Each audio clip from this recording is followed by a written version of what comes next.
آج بھی میں دعوت دیتا ہوں، آج تو سوشل میڈیا کا زمانہ ہے، میری یہ دعوت قبول کریں علماء دیوبند یا جو بھی، میں آپ سے اتحاد کر لوں گا، سینے سے سینہ لگا لوں، لیکن صرف یہ باتوں سے تم انکار کر دو اور کہو کہ وہی عشق رسالت ہمارے اندر ہے جو سیدنا ابو بکر صدیق میں تھا، سیدنا عمر فاروق میں تھا، عثمان ابن عفان میں تھا، حیدر کرار میں تھا۔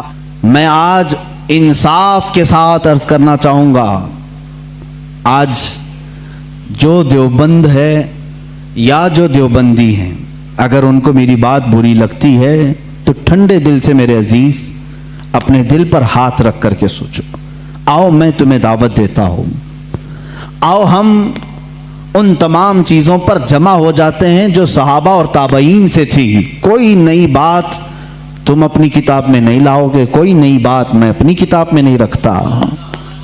آؤ اتحاد کرو، میں اس اتحاد کا اعلان کرتا ہوں، لیکن جو نئی باتیں آئیں اس کا تم انکار کرو گے، علل اعلان کرو گے اور یہ بھی کہو گے کہ ہم ان سے دور ہیں۔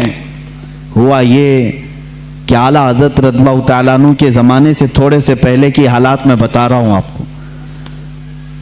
دارالعلوم دیوبند کے بعد 4 علماء میں صاف صاف آج عرض کرتا ہوں جن کی کتابوں سے پوری امت میں تنازع پھیل گیا، اختلاف پھیلا۔ لوگ ہم کو اختلاف کا فتویٰ دیتے ہیں، اگر نہ یہ کتابیں آتی نہ یہ کوئی فتوے آتے۔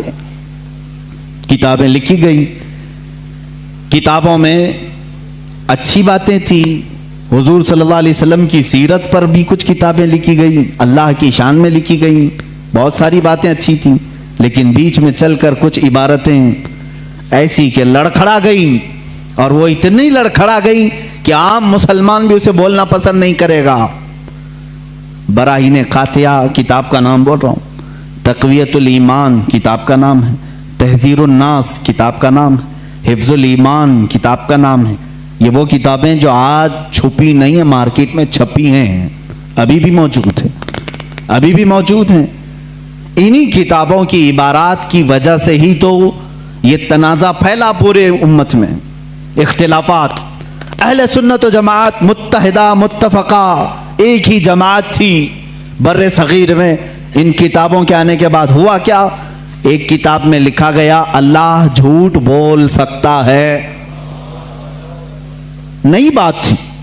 اس بات پر آج تک امت نے کبھی کسی بھی شیخ کسی بھی بزرگ سلف صالحین سے مجھے عبارت لا کر کے دکھاؤ اس سے پہلے کوئی بات ہوئی تھی؟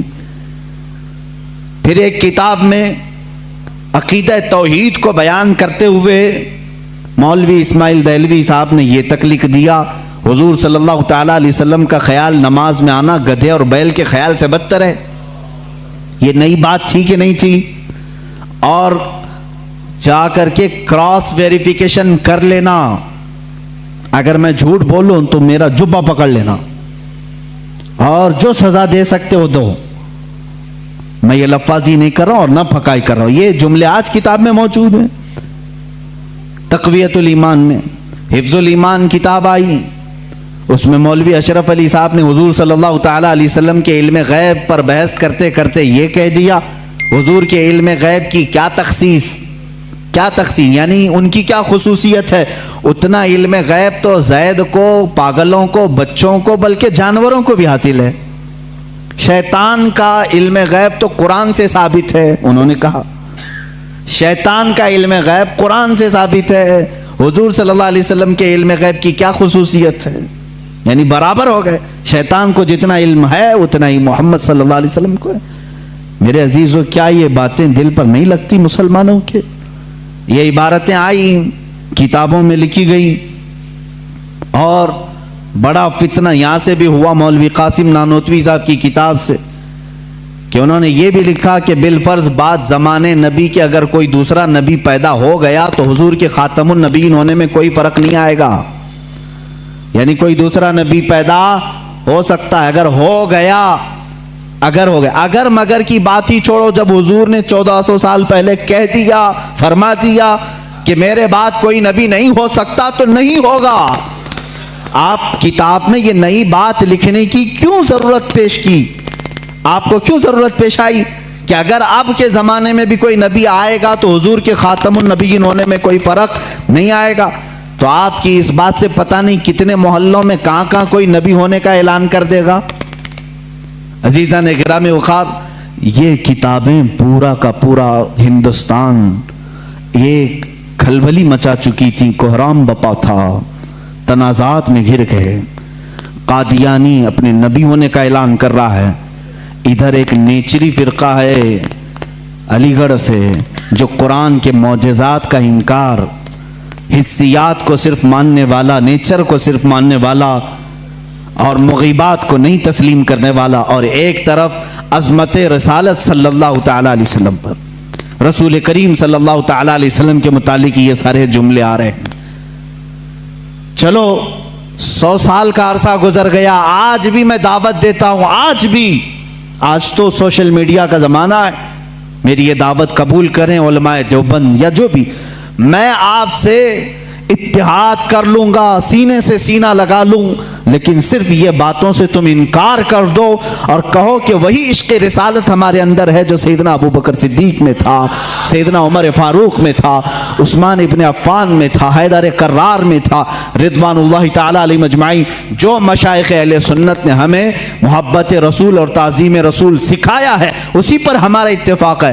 آؤ میں سینے سے سینہ لگانے کو تیار ہوں. ہم کون سا اختلاف چاہتے ہیں آپ سے؟ ہم کون سا اختلاف چاہتے ہیں؟ ہمارا یہ ایک بات یاد رکھ لیں، اگر میں آج نام لے کر کے کسی کو کہہ رہا ہوں تو صرف اس لیے کہ ہمارا دین ہی یہ کہتا ہے جو ان سے نہ آشنا ہو اس سے ہمارا کوئی تعلق بھی نہیں. ہمارے رشتے ناتے اگر ہیں تو صرف عظمت رسالت سے جڑے ہوئے ہیں.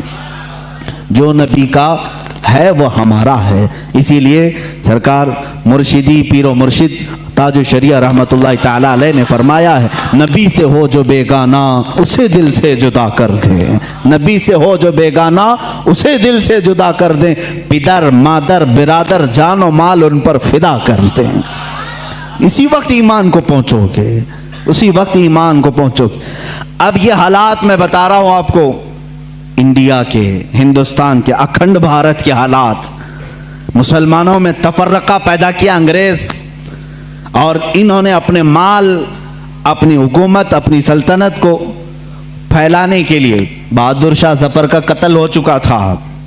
اس کے بعد علماء حق نے محسوس کر لیا کہ انگریز درمیان امت تفرقہ ڈال کر اپنی کرسی سنبھالنے کی کوشش کر رہا ہے.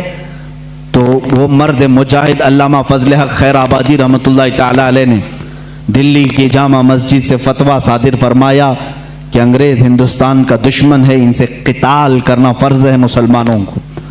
اسی فتوے کی بنیاد پر زندگی بھر کی عمر قید کی سزا میں ان کو انڈمان نکوبار بھیجا گیا. وہیں پر ان کی وفات ہوئی. آج مزار بھی ان کا جزیرہ انڈمان میں ہے. مولانا کفایت علی کافی رحمت اللہ تعالی علیہ جو 1857 کی یہ جو غدر ہے اس کے بعد کے علماء اہل سنت کی بات میں کر رہا ہوں، انہوں نے محسوس کر لیا اسی زمانے میں کہ انگریز نے فرقہ پیدا کر دیا ہے. کچھ علماء اس کی بولی بول رہے ہیں.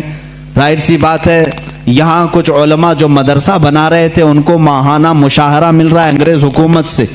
علی گڑھ کو پاؤنڈ آ رہے ہیں انگلینڈ سے اور دیگر علماء کو پاؤنڈ آ رہے ہیں، اور یہاں جو علماء ان کی ان خرافات کو بیان کر رہے ہیں ان کو پھانسی پر چڑھایا جا رہا ہے. مولانا کفایت علی کافی رحمت اللہ تعالی علیہ جن کے اعلیٰ حضرت بھی بڑی عزت فرمایا کرتے تھے، وہی کفایت علی کافی جنہوں نے اپنی ایک نعت میں کہا تھا، کوئی گل باقی رہے گا نہ چمن رہ جائے گا، پر رسول اللہ کا دین حسن رہ جائے گا. اطلس و کم خواب کے پوشاک پہ نازاں نہ ہو، اس تنے بے جاں پہ خاکی کفن رہ جائے گا. یہ جو نعت انہوں نے لکھی تھی اس وقت جب آپ کو پھانسی کے پھندے پر چڑھایا جا رہا تھا. یہ مولانا کفایت علی کافی. پھر مولانا عنایت احمد کاکوروی رحمت اللہ تعالی علیہ جن کو جیل کی سلاخوں کے پیچھے انگریزوں نے بند کیا، اس ایک عالم ربانی نے پتھر کی ٹھیکری سے دیواروں پر پوری علم الصیغہ کتاب لکھ دی تھی جو آج بھی عالم کورس کی کتاب میں پڑھائی جاتی ہیں. عزیزان گرامی وقار، اگر انگریز کو